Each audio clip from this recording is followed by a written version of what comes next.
Halo warga intelektual sekalian, menurut saya pemimpin yang paling licik sedunia, pemimpin yang paling jahat sedunia itu adalah pemimpin spiritual Iran, yaitu Ayatollah. Kenapa saya mengatakan bahwa Ayatollah ini adalah pemimpin yang sangat-sangat jahat sekali tanpa kita sadari? Apa itu alasannya? Jadi di tengah demonstrasi, di tengah porak-poranda Iran sekarang ini, di tengah krisis yang melanda Iran sekarang ini, di tengah kemarahan rakyat Iran sekarang ini, masih sempat-sempatnya Iran melakukan serangan terhadap Israel, guys. Wow, sungguh di luar nurul. Bayangkan, Iran sekarang ini sudah mirip seperti tahun 98 di Konoha. Mirip seperti krisis moneter tahun 98. Ekonomi hancur-hancuran, kacau balau. Tapi pemimpin spiritual Iran masih sempat-sempatnya menyerang Israel.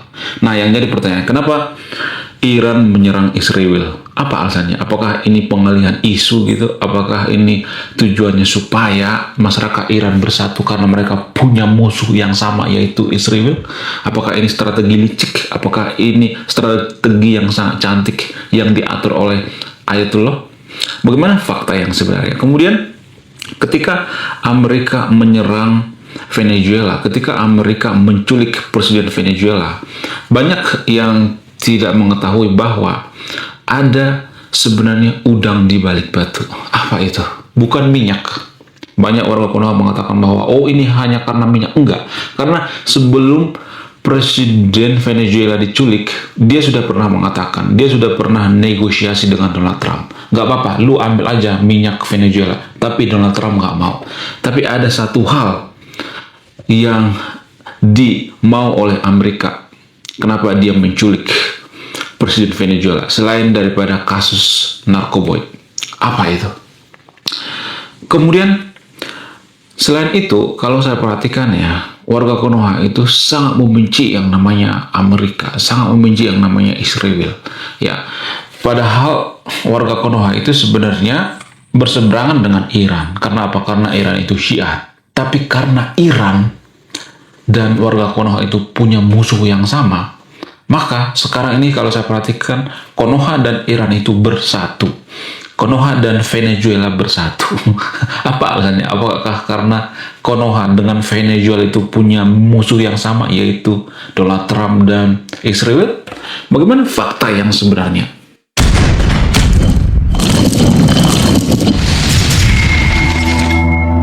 Salah satu strategi paling licik dari Ayatollah, pemimpin spiritual Iran yang jarang kita ketahui, itu adalah dia menyerang Israel. Tujuannya apa? Tujuannya supaya masyarakat Iran bersatu. Jadi Ayatollah berpikir, kalau kita menyerang Israel, maka Israel akan menyerang balik. Nah, ketika Iran diserang balik oleh Israel, maka Ayatollah akan mengatakan, lihatlah kejoliman daripada Israel, kita diserang, kita dikepung, kita harus bersatu. Nah, ini strategi licik daripada Ayatollah yang jarang kita ketahui. Dari dulu Ayatollah melakukan seperti ini. Kalau ada kerusuhan-kerusuhan di Iran, kalau misalnya sudah ada rumor atau isu menjatuhkan rejim daripada Ayatollah, maka dia akan menciptakan musuh baru. Jadi kalau boleh jujur ya, manusia itu secara psikologi bisa bersatu kalau punya musuh yang sama. Sama seperti di Konoha. Kenapa Konoha bersatu? Kenapa negara kita bersatu? Kenapa? Karena kita punya musuh yang sama. Siapa itu? Belanda. Kita tuh bersatu karena apa? Karena dipengaruhi oleh Belanda. Kalau tidak ada Belanda, kita tidak akan bersatu. Karena kita sama-sama dijajah oleh Belanda. Kita senasib sependeritaan, ya dijajah sama Belanda, sehingga kita bersatu. Kalau kita tidak dijajah Belanda, kita akan seperti negara luar, seperti Kamboja, Laos, Vietnam, dan lain sebagainya. Terpisah-pisah gitu ya. Itu karena kita dijajah oleh Belanda. Harusnya kita berterima kasih pada Belanda. Kalau bukan karena Belanda, kita tidak akan bersatu. Kita mungkin akan membentuk negara kerajaan-kerajaan, ya kan. Sumatera membentuk kerajaan sendiri, Kalimantan membentuk kerajaan sendiri, Pulau Jawa membentuk kerajaan sendiri, ya kita akan terpecah-pecah. Jadi persatuan kita itu sebenarnya persatuan karena kebencian, sebenarnya kebencian kita terhadap Belanda. Ya, kemudian kalau kita berpikir secara luas lagi ya, lebih luas lagi gitu ya. Kalau misalnya Belanda itu beragama Muslim, apakah kita akan menyebut Belanda itu penjajah? Kemungkinan besar enggak. Akan disebut sebagai invasi ya, invasi sembari menyebarkan agama ya. Kalau misalnya ini Belanda mayoritas Muslim ya, lalu menjajah Konoha misalnya ya, seperti Turki Utsmani ya, seperti ya negara-negara Muslim lainnya seperti Abbasiyah dan lain sebagainya ya. Turki Utsmani sama negara-negara Muslim lainnya itu kan sebenarnya punya jajahan ya. Turki Utsmani itu punya banyak jajahan guys. Walaupun di Konoha dikatakan bahwa itu bukan penjajahan tapi invasi. Jadi kalau Belanda itu mayoritas Muslim, maka akan disebut sebagai invasi ya, penyebaran agama, dakwah ya, bukan sebagai penjajahan. Jadi kita itu kalau boleh jujur ya, mohon maaf ya, kita tuh licik dalam berpikir tahu sebenarnya. Kalau seiman ya, kalau seagama kita akan memaklumi. Ya, tapi kalau beda iman, kalau Nasrani, ya, kalau beda agama dengan kita, ini penjajah jahat. Padahal kalau boleh jujur ya, saya tidak membela Belanda di sini ya. Kalau boleh jujur, berapa ratus tahun Belanda menjajah kita, tapi hutan tidak pernah digunduli, nggak separah sekarang ini. Ya, berapa ratus tahun coba. Indonesia baru merdeka berapa tahun? Ya paling 70 tahunan ya, belum sampai 100 tahun. Tapi Belanda sudah beratus-ratus tahun menjajah Konoha, tapi hutan tetap utuh. Hutan Sumatera utuh, tidak pernah digunduli. Hutan Papua utuh, tidak pernah digunduli. Jadi yang menjajah kita sebenarnya itu bukan Belanda, tapi pejabat kita ya. Nah, yang jadi pertanyaan, kenapa pejabat kita menjajah kita? Kenapa? Karena kita bodoh. Kenapa kita bodoh? Karena kita dininabobokan oleh dalil-dalil, dininabobokan oleh agama. Jadi bagi penguasa, agama itu adalah mainan. Bagi penguasa, agama itu adalah alat pendulang suara. Ya, tapi disclaimer jangan berpikir bahwa saya di sini memojokkan agama tertentu gitu ya, menjelek-jelekan agama. Enggak. Saya nggak ada urusannya, tapi seringkali agama ini digunakan penguasa untuk meninabobokannya. Kalau kita perhatikan sekarang yang di Konoha, para pemuka agama itu kan sibuk rebutan tambang. Kenapa mereka sibuk rebutan tambang? Apa alasannya? Karena menurut mereka agama itu ya meninabobokan gitu ya. Kalau masyarakat protes misalnya nih terhadap pemuka agama sekarang rebutan tambah, ormas keagamaan sekarang rebutan tambah. Kalau misalnya kita komplain, maka akan mengeluarkan dalil-dalil ya, dalil-dalil apa itu, dalil-dalil tidak boleh memusuhi pemuka agama. Mereka akan berdakwah ya, tidak boleh memusuhi agama ya, tidak boleh mengkritik pemuka agama. Kalau mengkritik pemuka agama itu sama seperti mengkritik agama, dan itu semacam tameng mereka. Kita dibodoh-bodohin ya, tanpa kita sadari ya. Kita masyarakat jelata dibodoh-bodohin. Mereka di atas berpesta pora, mereka hura-hura, mereka party, yang nyuci piringnya kita sebagai masyarakat jelata. Para pemuka agama, ya mereka sibuk ngurusin tambang ya, duit miliaran, sibuk korupsi sana sini ya. Kita lihat sekarang di Konoha, para pemuka agama itu nggak malu lagi sekarang korupsi guys. Bahkan ya, kalau boleh jujur ya, menurut data, saya tidak ngarang-ngarang sendiri, nanti cek sendiri datanya ya. Kementerian paling korup di Konoha itu adalah salah satunya Kementerian Agama. Bayangkan ya, Kementerian Agama itu adalah kementerian paling korup di Konoha. Nomor 1 PUPR, nomor 2 Kementerian Agama. Cek data. Saya tidak asal mangap ya. Jadi itu artinya bahwa pemuka agama itu memain-mainkan agama, sengaja menggunakan agama. Ini sebenarnya trik lama, tapi selalu ampuh. Kenapa trik-trik seperti ini ampuh? Kenapa pemuka agama itu memain-mainkan agama gitu ya? Kenapa pemuka agama itu menggunakan agama itu untuk kepentingan pribadinya gitu ya? Untuk kepentingan supaya mereka dapat harta miliaran gitu. Apa alasannya? Karena masyarakat Konoha itu fanatik dalam beragama. Nggak percaya, nanti lihat di kolom komentar. Pasti banyak nanti yang ngata-ngatain saya PKI, ya, ngata-ngatain saya ateis, ngata-ngatain saya tidak bermoral, ngata-ngatain saya itu yang membenci agama. Enggak, saya nggak membenci agama. Kalau agama itu mengajarkan kita untuk berkesadaran, saya nggak membenci agama. Ya, kalau agama itu mengajarkan kita untuk berpikir waras, kalau agama itu tidak mengharamkan sains, kalau agama itu tidak memabukkan, tidak bisa bikin seseorang mabuk agama. Tapi kan pada faktanya agama itu justru dijadikan tameng ya, dijadikan topeng ya. bikin kita semakin mau agama. Kalau kita mau agama, maka mereka akan bagi-bagi ya sumber daya alam di atas sana, di elit sana ya.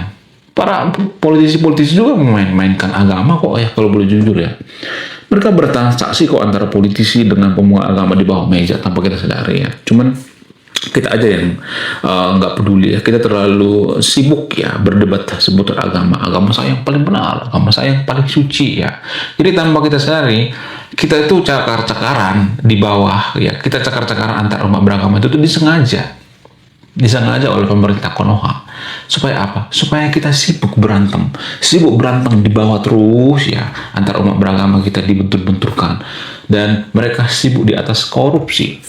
Mereka bagi-bagi tambang. Bayangkan, pemuka agama bagi-bagi tambang, ormas-ormas bagi-bagi tambang ya, ormas-ormas NU bagi tambang ya, Muhammadiyah bagi-bagi tambang.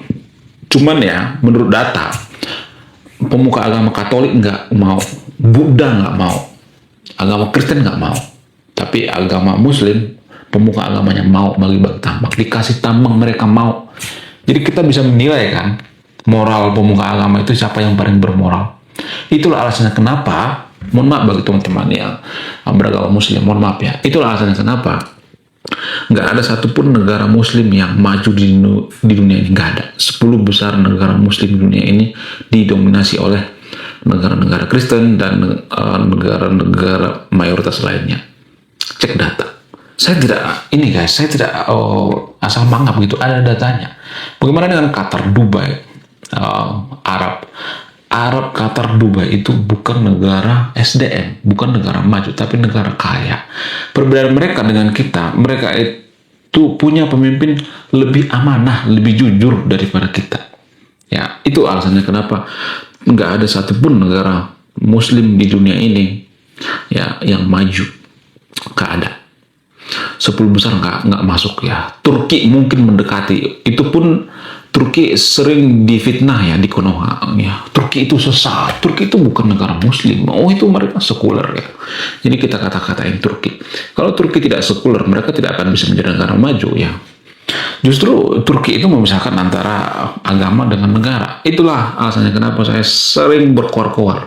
Yuk kita memisahkan antara agama dengan negara. Supaya apa? Supaya agama ini jangan dimain-mainkan gitu ya. Politik identitas saat kampanye, para politisi menggunakan peci gitu. Kita tuh dimain-mainkan sebenarnya. Sama halnya dengan strategi dari para ayatollah. Ayatollah itu menggunakan agama, menggunakan dalil-dalil agama. Kalau kita mengkritik ayatollah, maka ayatollah akan mengatakan, kalau lu mengkritik gua, lu itu mengkritik agama, mengkritik Tuhan, karena aku itu perwakilan daripada Tuhan. Segitu liciknya pemuka agama guys, tanpa kita sadari ya. Nggak semuanya tapi ya, disclaimer on ya. Tapi kalau kita menuhankan pemuka agama itu, maka manusia itu sebenarnya ada kecenderungan untuk berbuat jahat.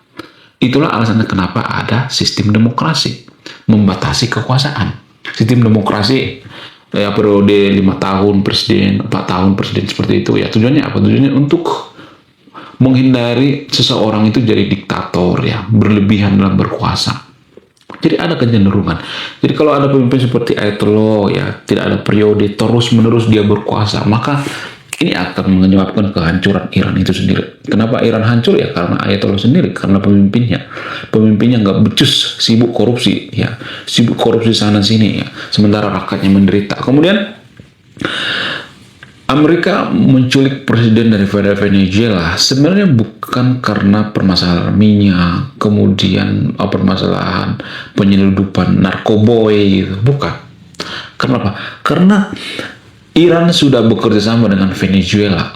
Iran sudah menempatkan pangkalan senjata di Venezuela ya. Jadi Iran membangun pangkalan senjata di Venezuela. Bayangkan ya, moncong senjata daripada Iran itu sudah diarahkan ke Amerika tanpa kita sadari ya. Tapi warga Konoha kan nggak pernah menyadari ini ya. Warga Konoha selalu membenci yang namanya Amerika, membenci. Oke, saya juga tidak mendukung Amerika ya. Saya tidak berpihak pada Amerika ya. Kalau misalnya ada orang yang mengatakan bahwa Amerika itu licik, jahat, oke, fine, saya mengerti itu ya. Tapi permasalahannya kalau kita di posisi Amerika, kita sebagai negara adidaya, negara superpower, ya Konoha jadi negara superpower, apakah kita bisa seperti Amerika sekarang ini? Jangan-jangan kita lebih jahat daripada Amerika, ya kan? Itu guys ya. Jadi kita tuh iri terhadap Amerika itu karena apa? Karena kita pengen seperti Amerika. Itu yang kita mau sebenarnya guys. Kenapa banyak warga Konoha membenci Amerika itu? Karena kita pengen seperti Amerika, tapi kita nggak mau. Jadi ibaratnya gini guys ya. Ada orang yang lebih sukses daripada kita. Kita kata-katain, misalnya di kantor, di pekerjaan, di sekolah atau di mana gitu ya. Ada orang yang lebih sukses daripada kita. Biasanya dikata-katain nih ya. Siapa yang kata-katain? Yang orang yang belum sukses gitu ya biasanya. Nggak pernah sejarahnya orang yang lebih sukses ngata-ngatain bawahnya, nggak pernah. Selalu orang yang tidak sukses ngatain orang yang sukses. Ya, Amerika itu sukses banget, gila-gila, militernya sangat luar biasa. Walaupun sering dikata-katain Amerika itu sudah lemah, Amerika itu sudah bisa digantikan dengan China, Rusia dan sebagainya, padahal mereka sangat luar biasa. Buktinya mereka bisa menculik presiden Venezuela dengan presisi. Amerika lebih sukses daripada Konoha. Konoha di sini nih. Kenapa Konoha ngata-ngatain Amerika? Kenapa? Karena kita pengen seperti Amerika. Karena Amerika itu lebih sukses daripada Konoha. Itu alasannya guys. Gak ada alasan yang lain. Ya nggak pernah sejarahnya Amerika ngata-ngatain Konoha. Nggak ada. Buat apa? Karena ya Konoha itu ya lebih bawah daripada Amerika. Kita harus mengakui itu ya. Tapi kalau saya mengatakan seperti nanti pasti ada orang yang mengatakan, oh orang yang kaya itu adalah orang yang sholat 10 rakaat ya, orang yang sholat subuh, bisa ada kalimat seperti ini. Oke, fine, nggak jadi masalah ya kalau kita bahas agama. Kita kan nggak bahas agama, kita bahas tentang kesuksesan gitu ya. Jadi di Konoha itu apa-apa agama ya, dikit-dikit agama. Orang yang kaya itu adalah orang yang sholat subuh. Apaan kayak gitu? Nggak nyambung ya. Norak tahu seperti itu ya. Jadi kita bahas tentang kesuksesan, bahas tentang teknologi, tiba-tiba orang yang kaya itu adalah orang yang sholat berjamaah gitu. Jangan seperti itu guys. Licik itu namanya berpikir. Itu logical fallacy. Makanya kita nggak maju-maju. Karena apa? Karena ada yang salah dengan pola pikir kita selama ini. Ya, itu tanpa kita sadari. Jadi sebenarnya tujuan daripada Amerika itu melumpuhkan kekuatan daripada Iran tanpa kita sadari. Tapi kalau saya ngomong seperti nanti saya akan dikata-katain ateis, kamu agnostik, kamu PKI, kamu turunan daripada DNID gitu ya. Padahal DNID itu orang yang sangat patuh dalam beragama. DNID itu hafal Quran guys, hafiz Quran. Cek data kalau nggak percaya. DNID itu berasal dari keluarga yang sangat religius ya. Keluarga daripada DNID itu berasal dari keluarga pesantren tanpa kita sadari ya. Cuman Salam saudara-saudara, terima kasih sudah menonton video ini dari awal pertengahan sampai selesai. Kiranya Tuhan Yesus memberkati kita semua, amin. Teman-teman, kita sudah dengarkan tadi berita yang lagi-lagi viral saat ini. Bagaimana Iran saat ini sedang tidak baik-baik saja. Bagaimana masyarakat Iran, mahasiswa dan lain-lain sebagainya, mereka turun ke lapangan, mereka demo besar-besaran, sehingga Ali Khamenei sebagai pemimpin tertinggi Iran lari ke Rusia. Nah teman-teman, setelah hal ini terjadi, perang besar ini terjadi, apa yang terjadi ketika para masyarakat melawan pemerintah? Justru di tengah-tengah hal yang terjadi ini, Ali Khamenei justru menyerang Israel, dan ini mungkin membuat banyak orang salah sangka, sehingga banyak orang akan lebih lagi benci Israel, sehingga mau tidak mau Iran dan juga rakyat Iran dan juga pemerintah mereka akan bersatu dan bergabung untuk melawan Israel. Nah inilah liciknya seseorang ini yang dengan memakai dalil-dalil agama, bahkan memakai dalil agama untuk ya melakukan sesuatu aksi melawan Israel, sehingga ya Israel dikepung oleh Iran itu sendiri. Nah teman-teman, dan hal ini bukan hanya terjadi ternyata di negara-negara Islam yang ada di sana, tetapi juga termasuk kalau kita lihat di Konoha itu hal yang sama juga terjadi. Bagaimana banyak orang dengan memakai dalil-dalil agama. Yang pertama, mereka ya menghina agama lain, itu pertama. Bagaimana seperti Ustaz Abdul Somad ya, kalau kita lihat yang beredar di media sosial, ya dia tidak mau katanya minta maaf karena apa yang dilakukannya itu tidak salah dan katanya benar ya dalam menghina agama kekristenan, seperti di dalam salib ada jin kafir katanya. Jadi sehingga banyak orang-orang benci kepada kekristenannya. Dan ini yang menyebabkan ini adalah ya pemimpin-pemimpin agama tersebut ya teman-teman. Bahkan banyak juga tokoh-tokoh agama dengan memakai dalil-dalil agama ya itu menguntungkan bagi mereka, tapi justru masyarakat dan umat itu sendiri dirugikan, kan kasihan dan sangat-sangat disayangkan. Kita berharap ya negara kita ini menjadi orang-orang yang cerdas ya, orang-orang yang di dalamnya menjadi orang-orang yang cerdas. Sehingga apa teman-teman? Pertumbuhan negara itu ya, pertumbuhan negara ini ya semakin maju ya kalau kita mulai berpikir secara cerdas ya teman-teman. Karena kalau kita lihat seperti Israel, ya Amerika, ya mereka itu maju, sangat maju. Kenapa teman-teman? Karena mereka itu ya lebih banyak kepada pemikiran yang cerdas ya, sehingga mereka maju terus-menerus ya. Mereka lakukan satu teknologi yang canggih dan itu menguntungkan bagi banyak orang ya teman-teman. Sedangkan kita melihat di hari-hari ini ya, khususnya di negara kita ini ya, banyak orang-orang ya sedikit-sedikit ya dengan memakai dalil agama ya teman-teman, bahkan untuk menguasai wilayah atau menguasai tempat ya mereka pakai dalil-dalil agama. Kalau kau mengkritik aku, itu artinya kau sama mengkritik agama, mengkritik Tuhan. Nah, inilah sebenarnya senjata yang mereka pakai, sehingga banyak orang-orang tidak berani ya, sehingga banyak orang-orang takut ya teman-teman. Nah, kita berharap di negara ini ya semakin banyak lagi orang-orang yang cerdas dan negara kita ini maju. Karena itu marilah kita menjadi orang-orang yang cerdas ya, memiliki pemikiran-pemikiran yang luas lebih lagi teman-teman ya. Saya berharap video ini bermanfaat bagi kita dan video ini memberikan kepada kita juga pembelajaran penting. Salam saudara-saudara, sampai jumpa di video selanjutnya.